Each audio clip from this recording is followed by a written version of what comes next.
आप सभी को जय मसीह की। मैं पास्टर संदीप पॉल प्रभु यीशु के पवित्र और जीवित नाम से आप सभी का अभिवादन करता हूं और मैं पूरे भारतवर्ष को, तमाम मेरे भाइयों को, बहनों को आजादी के दिवस की हार्दिक शुभकामनाएं देता हूं और प्रार्थना करता हूं कि परमेश्वर प्रभु यीशु मसीह हमारे भारतवर्ष पर, हमारे देश पर, हमारे देश की सरकार पर और हर एक भारतीय के जीवन पर बड़ी दया, बड़ा अनुग्रह और बड़ी कृपा करे। दोस्तों, ये बहुत ही खुशी की बात है कि आज से 75 वर्ष पहले हमारा देश आजाद किया गया। हम लोग शारीरिक रूप से तो आजाद कर दिए गए हैं, लेकिन मुझे दुख के साथ कहना पड़ता है कि अभी भी हमारा देश मानसिक गुलामी के कारण गुलाम बना हुआ है। दोस्तों, बाइबल इस प्रकार से कहती है कि सबने पाप किया है और परमेश्वर की महिमा से दूर है। और अगली पंक्ति इस प्रकार से कहता है कि पाप की सजा तो मृत्यु है। दोस्तों, आज प्रत्येक मनुष्य, चाहे वह भारतीय है या भारत के बाहर के कितने भी देश या लोग क्यों न हो, वो सभी के सभी पाप की गुलामी में दबे और कुचले हुए हैं। प्रभु यीशु मसीह ने कहा, तुम सत्य को जानोगे, सत्य तुम्हें आजाद करेगा।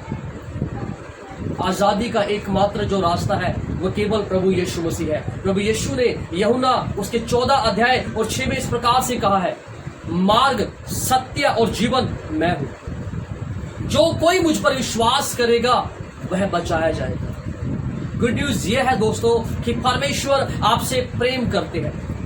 आप आपके पाप के कारण नाश ना हो जाए, आपके पाप के कारण आपका जीवन, आपका घर, आपका शहर, आपका देश नाश ना हो जाए। इसीलिए परमेश्वर ने आपसे 2000 वर्ष पहले प्रभु यीशु को इस जहान में भेजा।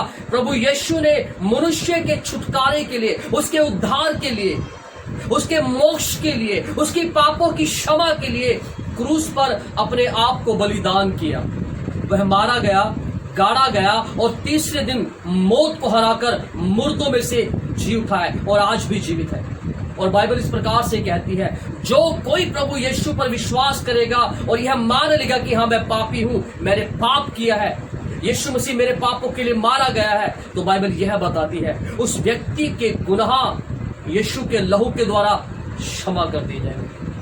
यीशु का लहू हमें सब गुनाहों से, सब पापों से, सब अधार्मिकता से छुड़ाता है, आजाद करता है। वचन कहता है, जब तक तुम्हें पुत्र आजाद ना करे तुम आजाद नहीं हो सकते। इसी कारण आज प्रत्येक मनुष्य पाप की गुलामी में है। प्रभु यीशु मसीह आपको आजाद करने के लिए संसार में आए।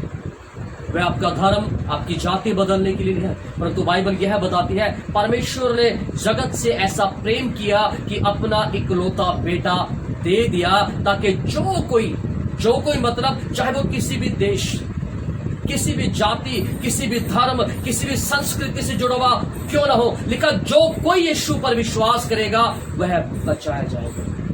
परमेश्वर आपको प्रेम करते हैं। आइए हम प्रार्थना करें अपने देश के लिए, अपने देशवासियों के लिए, अपने देश की सरकार के लिए। प्रभु परमेश्वर पिता यीशु मसीह के नाम से आज की सुबह हम प्रार्थना करते हैं। प्रभु, आज की सुबह हम हमारे देश को, हमारे देश की सरकार को, हमारे देशवासियों को लेकर खुदावन तेरे अनुग्रह, तेरी दया के सिंहासन के सम्मुख आते हैं और प्रार्थना करते हैं। परमेश्वर, तेरे कलाम में लिखा है, यदि पुत्र तुम्हें आजाद करे तो तुम सचमुच आजाद हो जाओगे। प्रार्थना करते पिता कि यीशु मसीह का अनुग्रह, तेरी बड़ी करुणा, तेरी बड़ी दया इस देश पर, इस देश के लोगों पर और परमेश्वर इस देश की सरकार पर हो। परमेश्वर, तेरी शांति इस देश में बने रहे परमेश्वर, और ये देश दिन प्रतिदिन परमेश्वर तरक्की पाए और कामयाबी की ओर बढ़ता चला जाए। परमेश्वर, इस देश में तेरी शांति, तेरा प्रेम और तेरे मेल मिलाप का आत्मा यीशु मसीह के नाम से कार्य करे और हर प्रकार की रुकावटें जो हमारे देश की तरक्की के विरोध में है, यीशु के जीवित नाम से वो दूर होने पाएगा।